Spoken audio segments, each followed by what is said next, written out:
All right. So, well, first thing that I've personally noticed, in the past few months, I've had different bikes, and just trying to get different parts for those bikes was extremely, hard these days.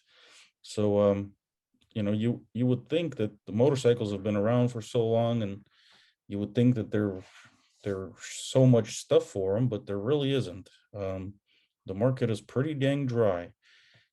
Even trying to get some highway bars for my VTX was a problem. Um, Trying to find a helmet for myself is uh, is extremely hard because for some reason I have a head that's okay. So just to make give you an example, I have a 3XL helmet that I found. There's one company that makes a 3XL helmet. That thing is too small still. Wow.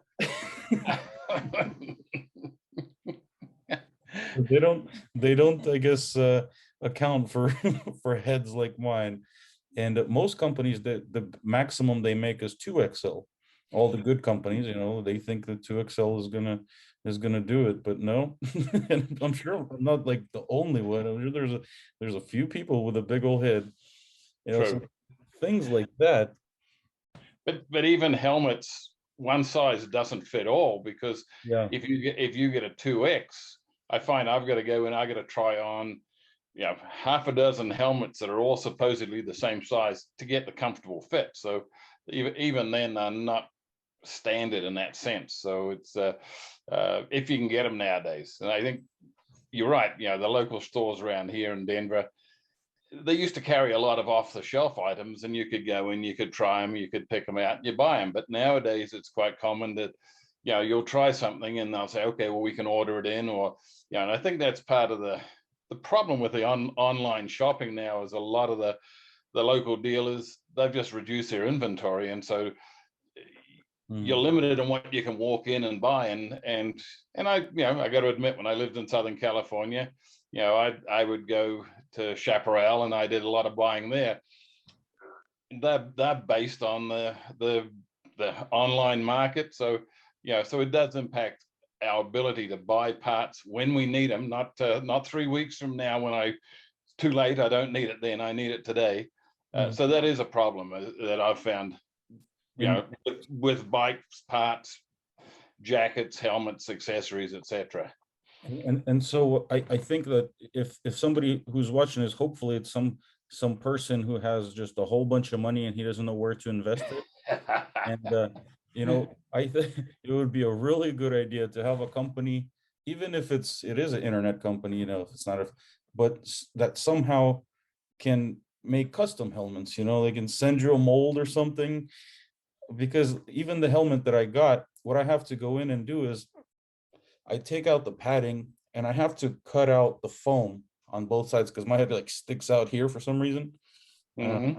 I don't know, it just like it caves in and then it sticks out here. So when I put it on, it's just squeezing on the sides. So I have to go in there and cut out the foam, even on the huge helmets that I buy. So Would that affect the safety of the helmet to take out the foam? I don't well, know. I Maybe you cut can get I a cut bigger out size or something. I cut out a little bit just so it's not pushing, because if I don't, it's just pushing. And when you're riding and you're getting a headache from the pressure, that's going to cause even more danger because you're not focused on the road, you're Hmm. focused on Yes, the of pressure course. on your head. So I think that's one of the things that I wanted to say is because there are a lot of people out there who are sitting on money, and I don't know, they buy houses or they try to flip houses and stuff, and it seems like they can't see other ways that they can invest that in. And the motorcycle community, there is a whole lot of things that can be done that could be if you're sitting on a bunch of money, that you could really help the Yeah. motorcycle community and make money. So that's one of the things is that. And obviously clothes too, like ADV clothes for big guys like me, um, very hard to find, and they're very expensive too. I mean, it seems like can't really get a something quality for a reasonable price. I mean, there's stuff that's $1,000 for a jacket. I mean, that's That's a lot. Yeah. And I'm like you. I'm a little bit bigger than the average person across the shoulders. So to try and find something that's going to be a comfortable fit for a reasonable price and convenient, it is tough to do nowadays. Yeah, gloves I find are some of the worst things because I've got big hands, and so to go in, I'm looking at 3X, 4X.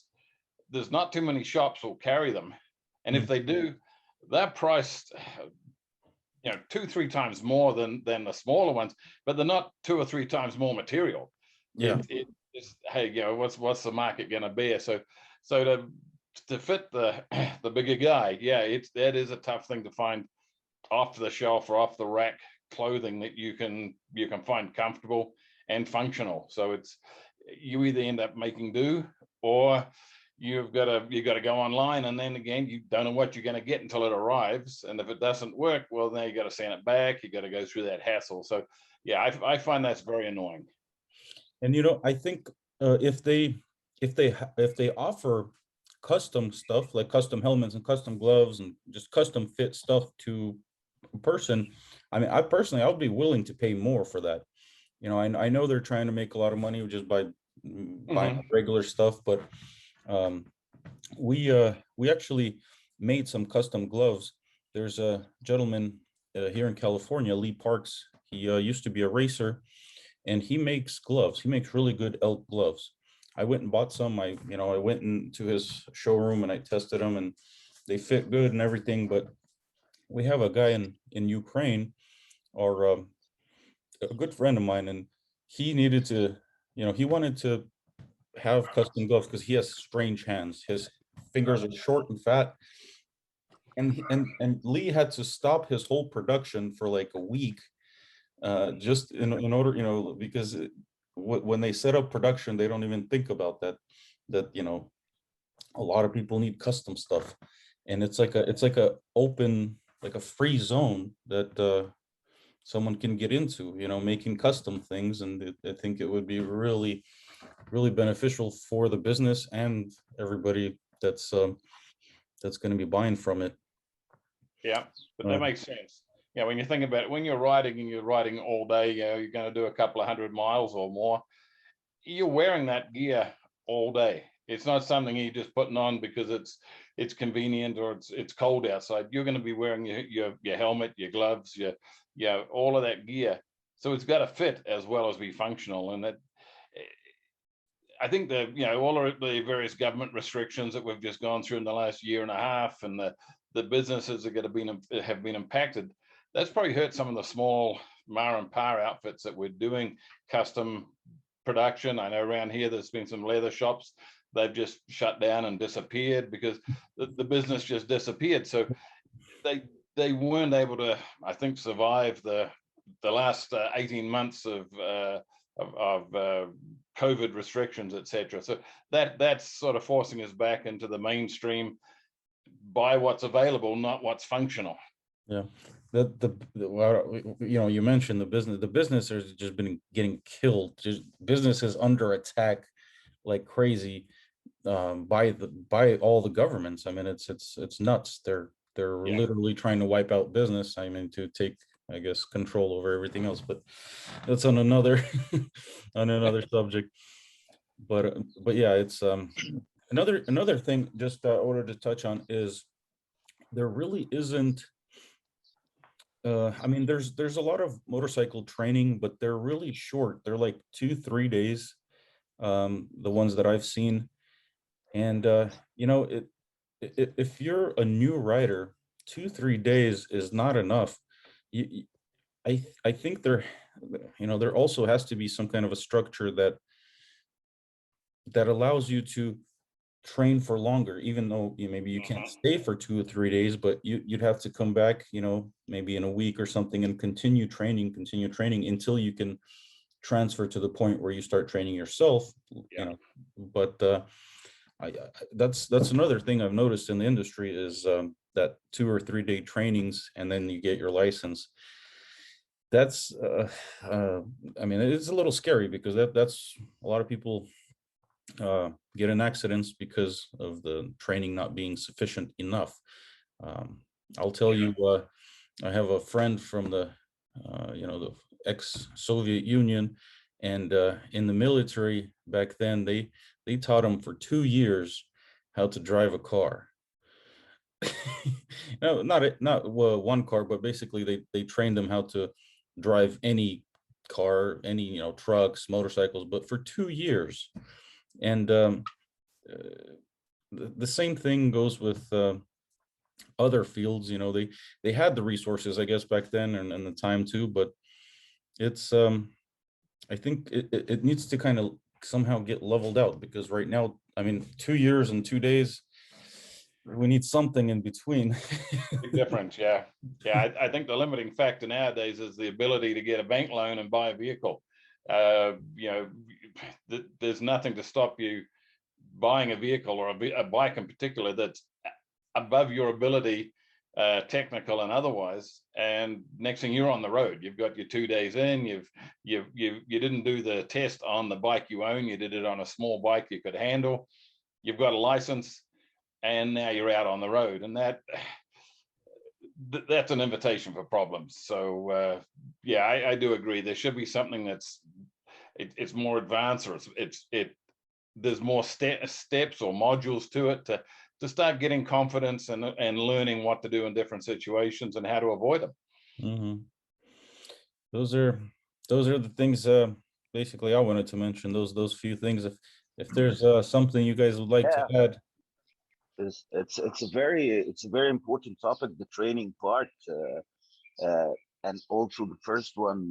I agree with Colin, and when I first was invited to this wonderful meeting, I thought I was so reluctant, or somehow reluctant. So I thought that in our riding community, because I'm joining here from Cairo, Egypt, I thought that there are problems, or our needs, or our pains are widely different than guys riding in California or riding around the States or something. But then I heard Colin saying, buying what's available, not what's what's very effective. And I thought, yeah, you guys have the big companies, you have the big what this is what I feel here around here. And regarding the training as well, like we have uh, 3 or 4 schools for the beginners, uh, a pure beginner, so that you can learn how to sit on the bike, to roll over the bike, and then you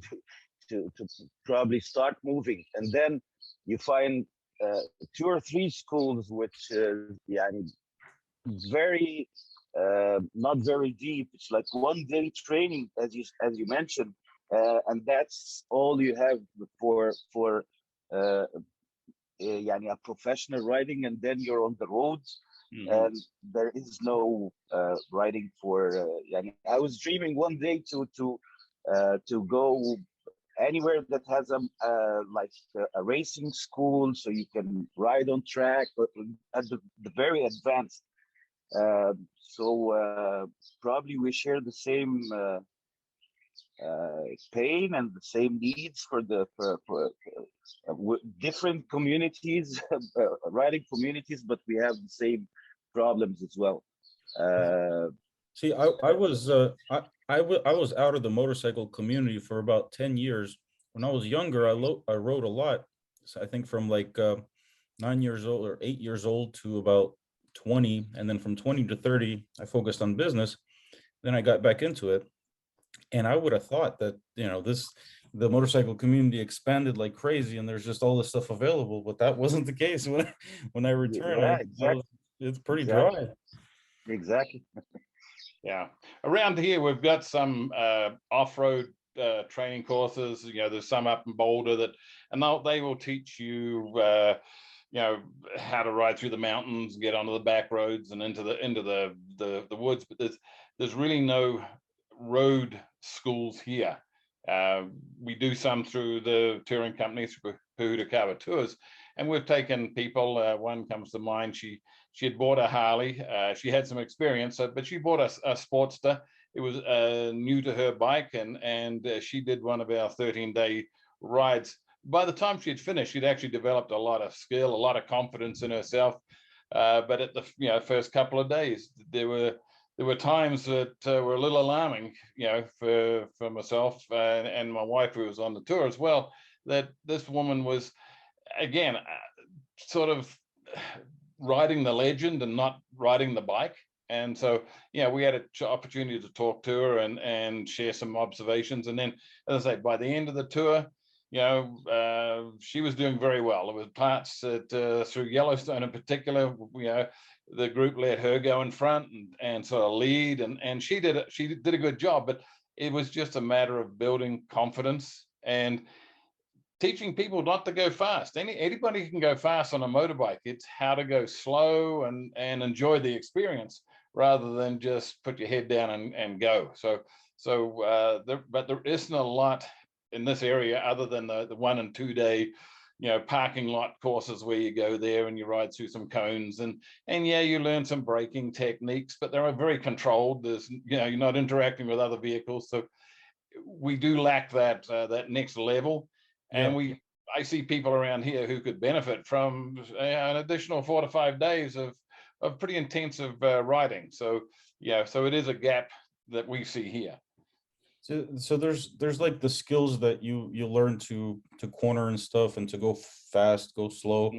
But when you're riding on the in the city, there's also the psychological thing. I mean, that nobody really teaches. And you could, simple things like, hey, don't go fast to where you can't, brake. I mean, so of course, slow down before intersections, even if it's a green light. Just slow down just in case. Don't fly through intersections. There's all these things that in a city that can happen. Like a cone is a cone, it's standing there, but a cat or a dog, it's a moving cone. And there are all these little things that seem to not be covered at all. They just say, okay, so he can go straight, he can make a sharp turn, okay, you give him his license, he's good to go. I mean, there's a lot of psychological thing that I think needs to be added to it. And that that's just you're right, though. It's having a plan when you're riding, particularly you're on a 3 or a 4 lane highway and traffic's moving around you as well as with you, and you've got to watch every one of them. You've got to be looking in every direction, because if you don't, they're not looking for you. So, but how do you teach that in a short 2-3 day course? I just don't think you can. That's something that comes with experience, but we should be able to pass that experience on, at least to give new learners, new riders, an opportunity to benefit from, some years of experience of what to look for, what are the signs to be aware of. And as you say, intersections, treat them with respect. Even if you've got a green light, that doesn't necessarily mean it's going to stay green the whole way through. So there is a big gap right there. Or that someone is not going to run their red light. That also it happens. And and this turn right on a red, which is it's a great rule. I think it's fine, but people tend to misunderstanding that it's like it's stop, treat it as a stop sign before you turn right. Make sure they'll fly through that red light like it's I'm allowed to turn right. It's like, not if I've got the right of way through the intersection. So there's a need for some assistance in that area. Yeah, and in the 2-3 days, they kind of teach you how to somewhat control the motorcycle, but there needs to be follow-up courses of how to ride it, maybe off-road, how to ride it in the rain, how to ride it in city conditions, during peak hours, what kind of strategy you'd have. So if there was follow-up courses that covered, well, I guess the first thing we'd have to do is figure out the whole amount of skills that need to be learned, and then just kind of break them down and cover them all. Because I've been writing the past few months, and I've been writing with a lot of guys, a lot of different writers, and a lot of them are telling me they've been writing for 5, 6 years, 10 years. And I'm looking at how they're cornering, and they're almost falling sometimes. And I'm like, you guys you're riding your motorcycle, but you're not controlling it. You learn to ride it, but not necessarily you haven't learned to control it yet. But a lot of them think that they've learned already because they've been riding for 5 years, and they don't want to consider that there's things that they're not considering during Yeah. during writing. Yeah, It's, but that's very true. Yeah. Riding and just being on the bike are two different things. So yeah. Dan, it's nice to see you. I think part of the problem is a lot of people learning how to ride late in life. It's not the same as learning when you're, 16 or 18. It's I see a lot of guys now, they finally buy that Harley or whatever bike they're gonna buy, and they don't have a fucking clue. Oh. They don't. But everything is fine as long as nothing happens. I see Yeah. them ride. They're riding in the middle of the road, right where all the oil is, all the shit. They don't. Their lane position sucks. They have no idea really what they're doing. But if everything goes fine, if there's no problems, then they're fine. But the minute they have to react, they crash Yeah. because they're not used to it. They're always like I learned hard knocks way. I had my bike 3 days, I crashed. Another 3 days, I crashed again. But I've been riding for 46 years. Yeah, I've crashed a bit in the dirt. I've road raced, I've crashed. So, you learn, right? You learn how to drive. Same in Canada, I learned how to drive in the snow and the ice and the shit because I had to, but the first time now they got to put ABS on everything and everything else. My ABS was in my foot, If I started skidding, I'd let off a bit. But no, they got to I'm old school and they've taken so much of the fun because they're protecting. It's all about protecting, right? The freedom that we used to have is slowly getting eroded. When the 9/11 happened, what happened? We used to be able to go up and peek in and see the pilot, and then they put a big door there. Mhm. Slowly, and now they're going to have passport. We need a vaccine passport, or we're slowly losing. Everything's changing, and I guess I got to accept the change. But I'm old school, and it's hard for me to accept all these changes. And it's the same with bikes. I mean, I like a simple bike. I don't need complicated, and now the bikes are all like, you got to turn the key off and the speedo and the attack go whoot whoot. My Ducati does that. I'm going, holy shit, that's kind of weird. I got an analog gauge, the old analog gauge. You can see the amount of miles on the bike by peeking at somebody's bike. Oh, that guy's got 10,000 miles. The guy's got 20,000 miles, not no more. They got to turn it on, right? Yeah. And then it flashes up and it tells him, the kickstand's down, or you got to take a piss. You better go eat. It's slowly bugging me. I know I'm on a rant here, but I gotta touch on one thing that while you were talking, it reminded me of this one. So there's a group here in Telegram for Los Angeles riders and motorcycle riders and stuff. And once in a while, I'll throw videos in there of motorcycle crashes because I personally like to analyze things like that. I really like to analyze motorcycle crash. I mean, I really like to do that because I try to learn from their mistake so I don't make that mistake. And a reaction that I get from a lot of the writers in that group is, don't post that shit here because we don't want to see it. Like they don't want to think about it. And I said, look, the more you try to shelter yourself from reality, the harder it's going to hit you. Instead of trying to not see it, it's better to look at reality and analyze it, so you personally don't make those mistakes. I'm interested to know what do you guys think of that tactic? Because I mean, I've been using that, but is that something also that you think is kind of weird to watch crash videos, or what do you guys think? I can replay mine, all my crashes, broken collarbone, picked up the bike, still running. So as soon as the back wheel hit, I went around the intersection 4 times, hanging onto the bike with my feet flying out behind me, and finally hit a pole. That was crash number 2. And the guy that's seen it, he's a good friend of mine. He laughs every time he sees me because, he's seen me pick up the bike and the way it went. And, I was hanging off the back because as soon as I picked it up, the throttle went full because it took off, right? And I wasn't going to let go. So, I mean, I've crashed on wet roads. I've crashed on cold tires. I've crashed on yellow lines. I've crashed on, you name it, I've crashed on it. I've crashed in the dirt, wheeling over backwards. I've crashed, hundreds of times, literally. So you need to crash a bit there. Then you'll find out what it feels like. But try to not get hurt too bad. But I think you're right. If you study what happens or analyze what happens, you learn. Like John's just given a great example there. You learn from other people's mistakes. Watch out for those slick yellow lines in the snow. I've lived in Alberta, John, so I know what it's like to ride in the snow.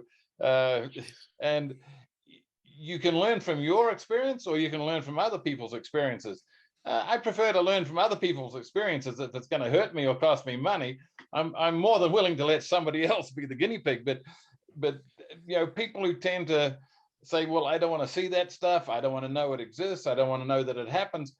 You're only setting yourself up for a failure one day that is going to be, it's going to leave you in a bad way. So the more you learn, the better you are when you see a situation developing, to avoid it, to get out of it, to be able to control it. And then that helps you live for the next day. But to sort of hide from it, no, I think that is foolish. It's the world we live in with motorcycles. It's one of those inevitable things that it is a high risk pastime, but I wouldn't trade it for the world. Yeah, that's why I think that back then even when I was growing up, I'm only 31, and I didn't have YouTube back then, so I did some falling when I was younger, and I think if we had content that you could watch back then, I would have watched it back then, and that would have saved me from a few of those, from a few of those falls. So I think it's good to use this technology to your advantage. So Dan, just to recap a little bit, we talked about basically not having enough things for motorcycles, like helmets that fit me personally and other people that have big heads, clothes, basically that the motorcycle market is pretty dry, which would seem like absurd because it shouldn't be. But so we've covered that a little bit. If you have something to add, what the two questions are: what do riders and bikers need that's not available, and what can be done to improve the motorcycle community? Well, I think that the helmets and things like that are out there. You're just not finding people that are knowledgeable enough in, back in the day, we prided ourselves in knowing our product that we stood behind and that we sold and things like that. It was inherently something that you bettered yourself on by studying and learning and all those things. So if you're looking for a helmet to fit your head, there's only one helmet manufacturer in the world that makes 3 absolute different size shells or different shape shells, and that's Arai. Yeah. Everybody else makes a simple shell. They changed the interior to give it the long oval, the medium oval, or the round head, whatever. Arai actually makes 3 separate shells that are for that. I think the problem also is that the industry as a whole, the clothing industry or the fashion industry, would have it say that they only want certain shapes or types of riders wearing their gear so that it looks the best. I mean, why do you think that you have Climb sponsors all the hottest chicks you can ever find, and they've got all the best gear that Climb makes? Sex sells. I mean, but let's face it, this new athletic fit that we see here is a representation of about 27% of the actual human population. So the rest of us are like, well, let me buy a $500 jacket, take it to a seamstress, and make the damn thing fit a grown-ass man. I always, when I go into a motorcycle shop or something, I'm like, where's the real man section? I want to pass the boys stuff. I want to pass the intermediate men. I want the real stuff, the big stuff. And inherently what ends up happening to me is, in order to fit these shoulders, I have to buy something that's way too big, and then I have to generally take it in or have it tailored so that it doesn't end up flapping to beat hell. It's not so bad anymore now that I ride different, a BMW and a slower pace. But when I was riding sport bikes, for God's sakes, if you had something that was a little too big at 150 miles an hour, you might as well just get off the bike and have somebody beat you with a paddle half to death, you know? My daughter really wants to ride. And so I've been riding now. I'm almost 45. I've been riding since I was almost 4 years old, not quite 4 years old. And I farmed off a dirt bike my whole life. So for me, you know, when you're picking up pieces of pipe and flipping bales and carrying things and hauling stuff and going in wet terrain, going across pivot tracks and things like that, learning all the fundamentals of a motorcycle. I mean, my worst accident per se, or my worst incident of watch this will be fun, is I ran over the back of a coyote. And well, it sucked itself up around the tire and got stuck between the forks, and I went over the handlebars, and then he was good and pissed off, and the excitement ensued pretty quickly. So I think fundamentally Oregon is doing some things right, in that in order to get your motorcycle permit in Oregon, you have to take what's called Team Oregon. It's a 3-day long course. They provide the motorcycles, they provide the training venue, and so on and so forth. And they put you through scenarios, right? Tests and things like that over and over and over. It's monotonous as hell. And then they offer intermediate and advanced courses. But I think if anybody really wants to learn how to ride a motorcycle, if you ride a dirt bike, inherently it's kind of like riding a tornado most of the time, because it's somewhat sure-footed and not sure-footed at all. And I think once you get used to the way the bike moves and feels, as long as you don't get, it's like driving on ice, right? The guys in Canada will tell you, just drive like you're on marbles and make sure you're okay and everything will be fine. But if any quick reaction, and it's over right quick, fast, and in a hurry. So, and I think a lot of people inherently bypass the fundamentals. You know, starting and stopping gets more people in trouble than anything.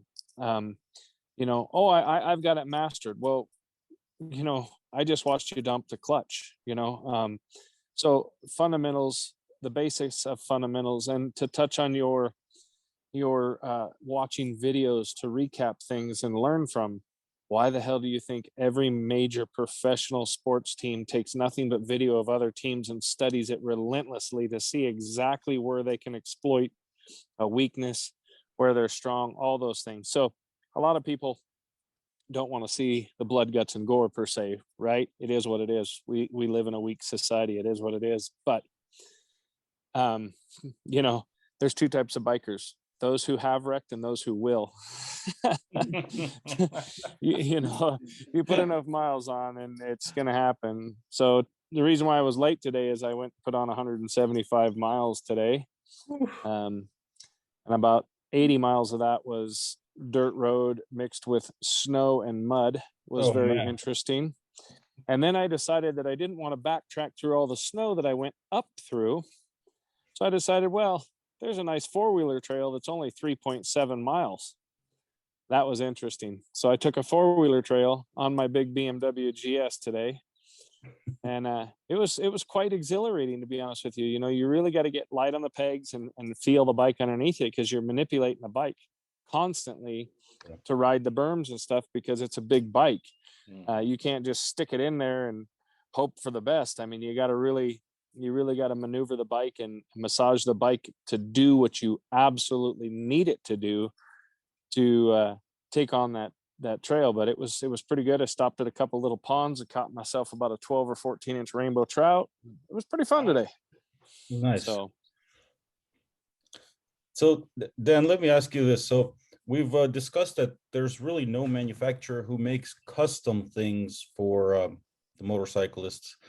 You know, and it seems like it's just I mean, it's probably a hard market to get into, but like I was saying, if someone is sitting on a whole bunch of money and wants to get into something that will become profitable after they expand and stuff, I think it's an awesome thing to get into, is to make custom gear for people, because I mean, they're going to have a lot of orders. They're going to have a lot of work once they expand.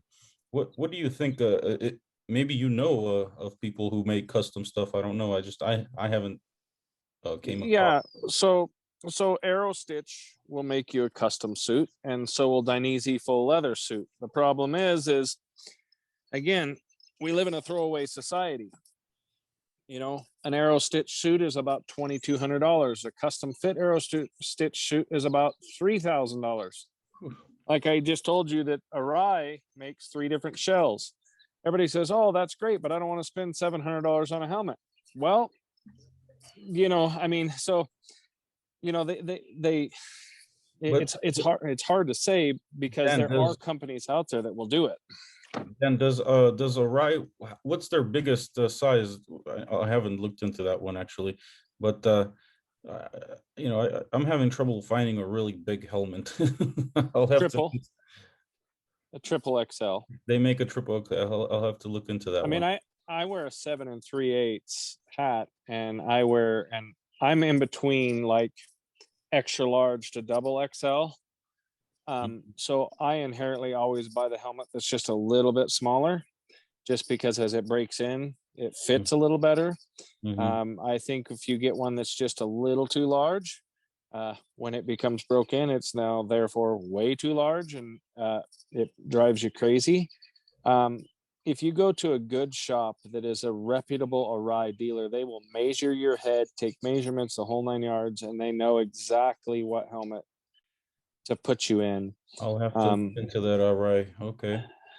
They are expensive. They're one of only 2 helmet manufacturers anymore that's still left that I'm aware of that are still Snell approved. Everybody else has jumped to the ECE approve, which Mhm. is fine. But Snell basically, I don't know if you guys are familiar with how Snell works. Basically, you build a product, you pay this company to beat the living bejesus out of this product, and if it passes, it passes. If it doesn't, back to the drawing board. So um, when anybody has a Snell approved rating on the back of their gear or their helmet, it means that they absolutely believed in their product, paid a ton of money to have somebody trash the crap out of it to pass and get that rating. I got a bunch of buddies that are wearing the new Climb Cryos Pro, beautiful helmet. Again, I don't think that you're going to get into a helmet that's worth anything at all anymore under $500. Mhm. I can live without a lot of things, but my brain is not one of them, even though I've made it this far with very little brain. So I might as well keep whatever I've got left. Um, It's not true, man. You're one of the smartest people I know. But so they I don't. I'm think that looking right the now. biggest thing is the people. The problem is I think the real problem is that for the longest time, bikers have had a bad image. We've got some older gentlemen here, and there was times where their mothers would not have want them to ride motorcycles simply because of the image that was portrayed of the motorcyclist. Okay, well that has done dead and gone, and you can see it with Harley Davidson that they're changing their ways big time because they're essentially aging themselves out of a market. They started losing market share and went, oh my God, what do we have to do here to pick up the market? So I will applaud Harley Davidson in that by saying that they went with the old school way for so many years, and when they finally realized they were losing market share, they started listening to the buyer. Yeah. And I, my verdict is not out on the Pan America yet. I got a couple people that have ridden it. I get a chance to ride it the first part of June. There's some inherent really neat features of the bike. Once you set the ride height, when the bike comes to a stop, it lowers itself to that ride height. So if you're a shorter individual, Mhm. you don't have to worry about that. But once the bike is moving again, then it lifts itself back up to where it needs to be. So that's a really cool feature. That is. It's got some cornering ABS and some other stuff, which is really kind of neat.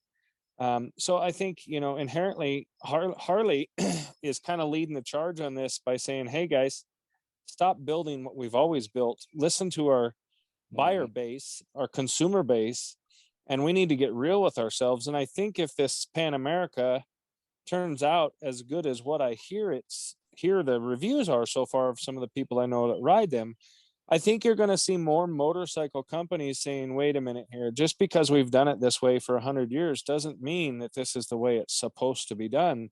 Because if we don't get market share and we're not making our customers happy, we're losing customers and therefore we're losing market share.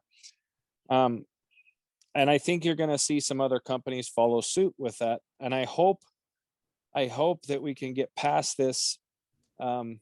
All bikers are 5'7" to 5'9", 175 to 180 pounds, are athletic built and all that bullshit. Because every bike I buy, I literally throw the stock springs away and say, well, I need, for lack of better words, fat boy springs. You know, and those little things like that. I mean, you know, Beta, for instance, Beta motorcycles been around since 1904. They have a program called BYOB, Build Your Own Beta. You can actually order the Beta, sprung for your weight, for valved for the type of riding you plan on doing and things like that. Yes, inherently it costs a little more, right?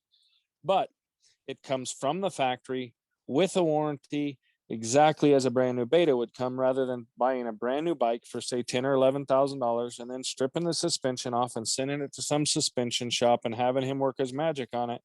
You can get it directly from Beta. So there are some companies that are listening and are hearing what we're saying. And I hope that this becomes more of a easily accessible trend, if you will, and that we are the customer, we are the buying agent of your product, and at least give us the opportunity to decide what it is that we would like. And maybe we can't have the full a la carte, right? But maybe we can make some decent changes to the bike straight from the factory, so that we, one, don't maybe void the factory warranty, or two, have to take a brand new bike, then strip the living crap out of it, send all the parts off, get it built, and then put it all back together. That blows my mind, how so many people are buying new bikes, and then the first thing they do is they bring it to the shop and they strip everything off of it, send this off and that off and that off and this off, and put all these parts on. Then they go, oh, I can finally ride my now $40,000 motorcycle. So I think we're getting there. I think that as a consumer driven market, they are going to listen a little bit more, but inherently I believe that people need to understand that with those custom features, they come with a premium price. And as long as you're willing to step up to the plate, I guess, to swing at the ball, you know, you can get what you're looking for. But by and large, you know, I mean, God, just get on some forum and ask somebody what the best oil is and watch the pandemonium happen, you know, or who's the best suspension guy. Or I love it when somebody says, well, this bike is for sale, but it's got $4,000 worth of suspension on it. Okay, well, you weigh 175 pounds. That's $4,000 I wouldn't spend on it, because I'm going to have to retune it anyways. Yeah. And so, you know, being able to order it from the manufacturer certain ways is going to help. I hope that, you know, I mean, look at these cars. These new cars are intuitive. I mean, they're listening to their buyers left and right, and they're asking for certain features. And now these cars are coming with those features, even at the lower levels. You don't have to get up to the super high level to get the features that most people are looking for. And I'm hoping that the motorcycle industry has got their ears open and is listening to this, because people are willing to spend money to get exactly what they want straight from the horse's mouth, if you will, so that, you know, they don't have to tear the bike apart, and two, they don't have to worry about maybe voiding a warranty or something like that, you know. Let me add to that. So eyeglasses, us guys who wear eyeglasses, is that if there's a sign, I guess they haven't came up with it because it's, I don't know, people believe it's impossible or something. I don't know what goes into making it work. But if there's a scientist out there that comes out with either goggles that are prescription or a screen that's prescription, you're gonna make millions of dollars. You patent that product, I'm telling you, because it's a pain in the ass riding with glasses. I'm telling you, it's so if there's a smart scientist out there, please do something. do something to a helmet or give me some goggles that I can strap on. I would love you for the rest of your life. All right.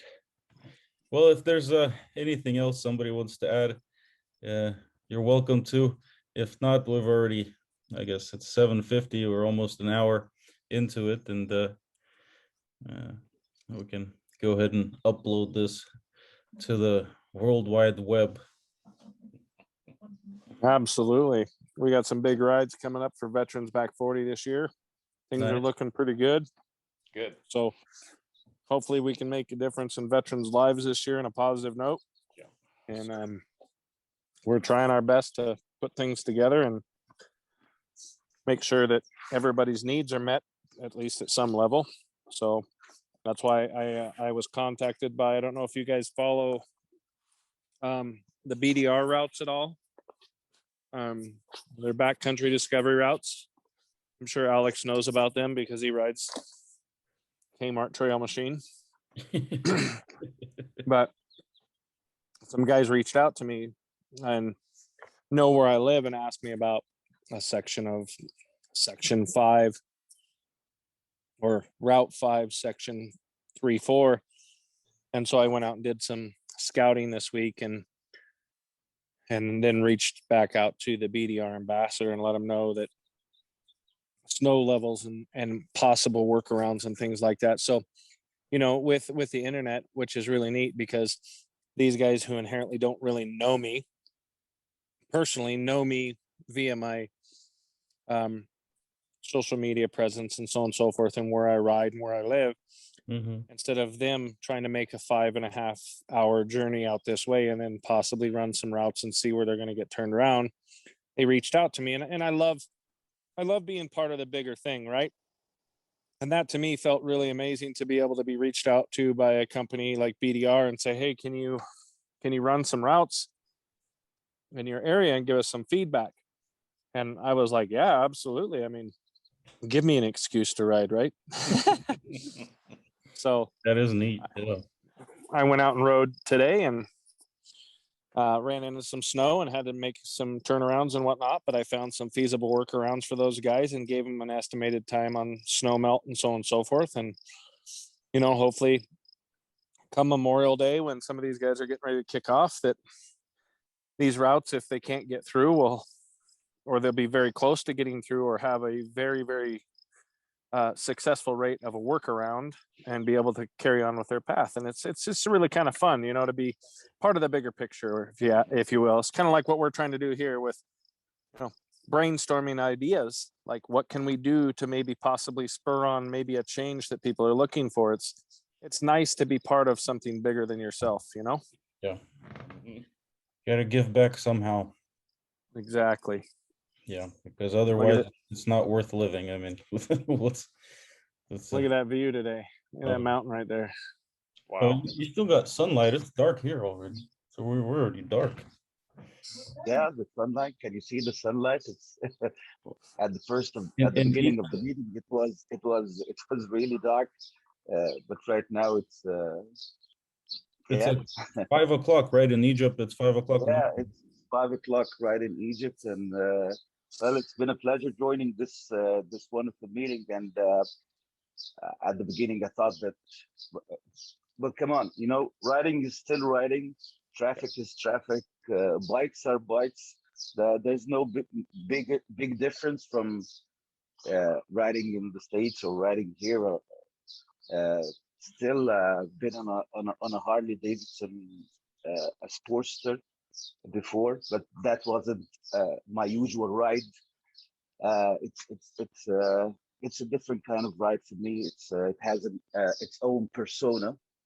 Uh, but of course, I've always been riding the sports bike and the touring bikes. I've been on a GS adventure. So I'm still old school, no ABS, no traction control. So I still kick it with no traction control.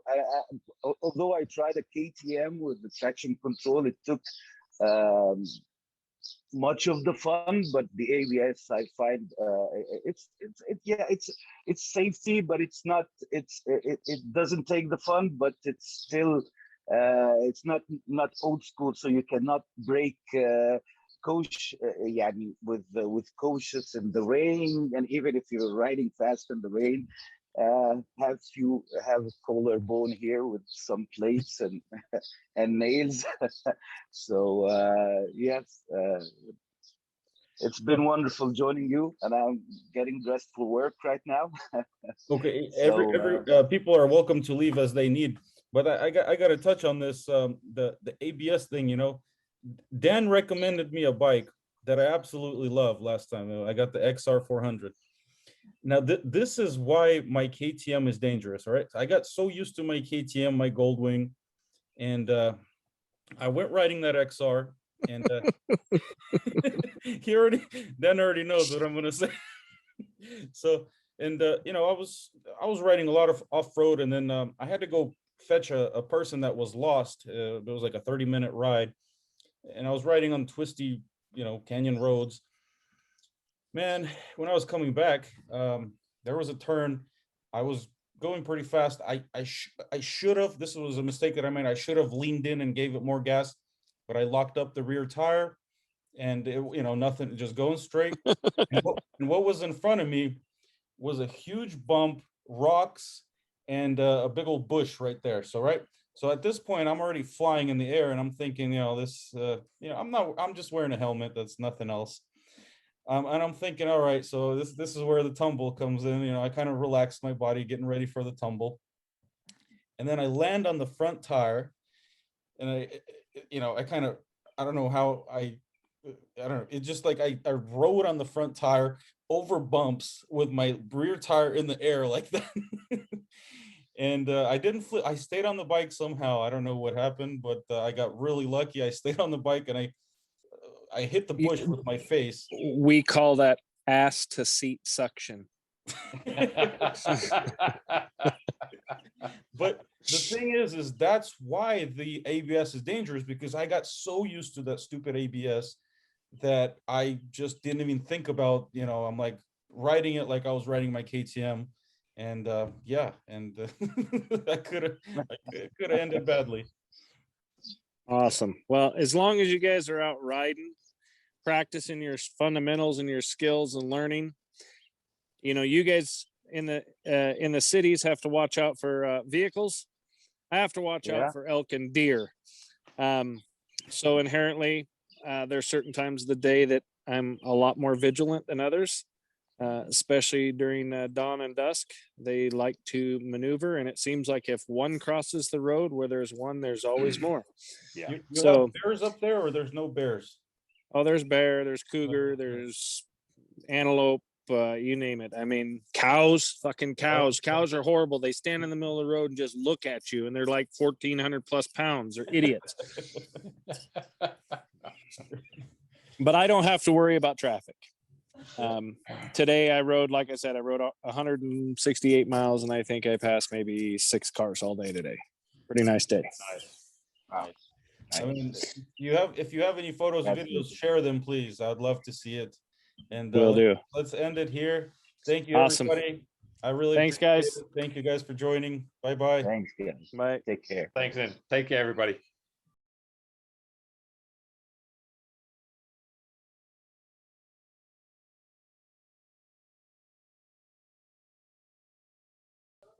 Yep, that's the same thing I've been doing. I've been trying to ride at least 2 hours a day, practicing different different skills. I'm trying to get down the, you know, riding on the rear wheel. I'm getting close. I'm getting close, but so far still a little tricky. Yeah, it's I've used to practice that too, and I crashed a few times. So You I don't crash? usually do. Yeah, doing wheelies. Yeah, Yeah, but you know that's all part of it. yeah. But I don't do that anymore. I pop the odd wheelie with the Ducati or something, but you know my buddies can pop a wheelie for forever. They Yeah. could just basically, See, I can't do. I've I never learned how to do that. I want to learn that skill, teach myself that skill, because you can I can do it a little bit here, but they're getting longer, but it's not like these guys that you see on the videos where they can just control the bike fully. I really want to get to that point. Yeah, It's a lot of work. you have to have the right bike for it too. Yeah. It's good to learn on a smaller bike, and then a little bit uphill Hmm. on a grassy knoll or something. Just practice, and all of a sudden, I think you just get it. You Yeah. know. So, but it's not a big deal for me anymore. I'm too old to crash. I've crashed too many times, and it hurts, and I don't want to hurt myself. Yeah, you got to take it easy. Yeah, yeah. So, yeah. We'll be going on these expeditions to different parts of the world on motorcycles, and you know we used to go in cars, and there was a lot of places that we couldn't get to, and that's why we kind of transferred over to bikes. And I'm gonna need to know that just in case, if you got to go over something that's pretty tall, I don't know, you gotta be able to control the bike. Mm, yeah, but if you're all loaded down and heavy, it probably ain't going to be pulling too many wheelies. Well, no, You got to. we're gonna have like a support van that's gonna park nearby in the city, and then basically Okay. we'll have like a base where we stay. We'll have a car, a van, and then we'll go to places where we can't get to cars on cars. Kind of glamping. So you're not world touring, like, from loaded up and away you go. Well, what we do is we research a lot of history, and we like to go to old buildings that are still standing, No, yeah, and that's cool. old temples and churches, and research what they were trying to tell us back then, 400, 500 years ago. We found some interesting stuff, and like I said, there's some structures, some buildings that we couldn't really get to on cars. We got to a lot of them, but there's some you just need bikes for. Yeah, that would be pretty neat. It's kind of out of my price range. It sounds expensive. Oh, So, yeah, it's too expensive. yeah, I'm on a little pension, right? So I just kind of I'm hoping that I can tour Europe. I'd like to go through Europe. I was born in Holland, so I'd Yeah. like to go back and tour through Europe on a bike. We'll see what happens. I'm running out of time. That's what happens when you get to be my age. You just all of a sudden you go, holy shit, That maybe I went got. by quick. Well, it does. It does. I mean, After 20, I noticed how quick it starts to go. yeah, so, but that's okay. Whatever will be, and hopefully it'll happen. But I got to put a few other things. We've got to get the coronavirus thing over, and got to get back to normal. It seems like it's kind of getting somewhat normal. I went yesterday. I rode around. There were huge lines to restaurants and bars and stuff, which I haven't seen for a year. And I think it's I don't know. The That's CDC said that you don't have to wear masks if you had your shot. So a lot of people are out and about now. Yeah, but not in Canada. They're locked down tighter than they were originally. Well, They got Canada, they're there's some crazy stuff going on in Canada, like total. the priest that got arrested and on the freeway. They're just crazy up there right now. Yeah, They're just like totally Gestapo as far as I'm concerned. But yeah, they lost their mind a little bit, and oh, and totally. I know a lot of governments kind of looked up to you guys, and I hope they they they don't follow along with that type of thing. No, I don't agree with what they're doing at all. It's totally bizarre, um, but it is what it is. I can't do anything about it. I just have to accept it. So I won't be going back until they get their shit together. That's for sure. Yeah, you don't have anything like you don't have the need to go back there, like You're No, I don't have to go back, but I got my 3 kids and my 2 grandchildren, and I'd like to see them. they're up And, there. and I got my 3 bikes up there. I'm riding around on a 200cc here. So, I mean, I wouldn't mind getting on my Ducati or my Moto Guzzi or my Suzuki Yeah. and doing some real riding, like the roads here are the shits, right? So, I mean, you got to go a long way to find a decent road. And even then it's not great that I haven't found any anyway, Mhm. So, but it's totally different here. I just posted in Facebook that some guy was whining about a couple bikes pulled out in front of him. He was riding a semi or something and then stopped. And I thought, holy shit, if guys rode their bikes here for a month or 2 in Mexico City, then they'd wake up in a hurry or die. I tell you that. John, Because I drove in Mexico City for a few weeks so and I was yeah, blown away. I've never you know, seen anything like it. I mean, yeah, even in the crazy places like Palermo in Italy where people drive, they're pretty crazy, but I mean, one of them will let you through. In mhm. Mexico City, they just don't let you through. No, no, None of them will let you. no, you got to be aggressive. Yeah, you gotta be more aggressive than they are. That's right. You just would, if your bike will fit, you go. That's it. I mean, you're talking millimeters between cars and my bike, and I mean, everything's tight. So but nobody seems to. It's all good. Yes, nobody's honking at you and stuff. If I rode like that up in Canada, that shit, they'd throw me in jail for a year. Yeah. But there, it's it's every man for himself. It's a free for all. It I is. love it. I love it. So Mexico and Canada are like two completely they're just different completely. Like Completely different. they're just Completely. completely. I mean, Everybody is such obeying person up in Canada that they do obey everything, right? So I mean, the rules are followed to a T, more or less. I mean, you stay in your lane and you signal and everything, and you know, I couldn't figure out for the longest time why a lot of riders riding with their signal lights on, right? I thought, oh, they forgot to turn their signal light on. But no, they just leave them on so you see them. uh, They'll drive with their signal light on all day. One signal light's going. I thought, oh, he's not turning. And then I noticed another guy with a signal light on. Pretty soon I figured it out. It's just so that the cars see you better. mhm. That's funny. It's So good. All good. I was thinking, I guess like the middle, literally the middle between Canada and Mexico is America. So it's like you Mhm. have pretty much somewhat of a chaos in Mexico, and in Canada it's just control, total control. In America, it's like the mix. Yeah. I like the freedom, I like the way they have a little more freedom in the States,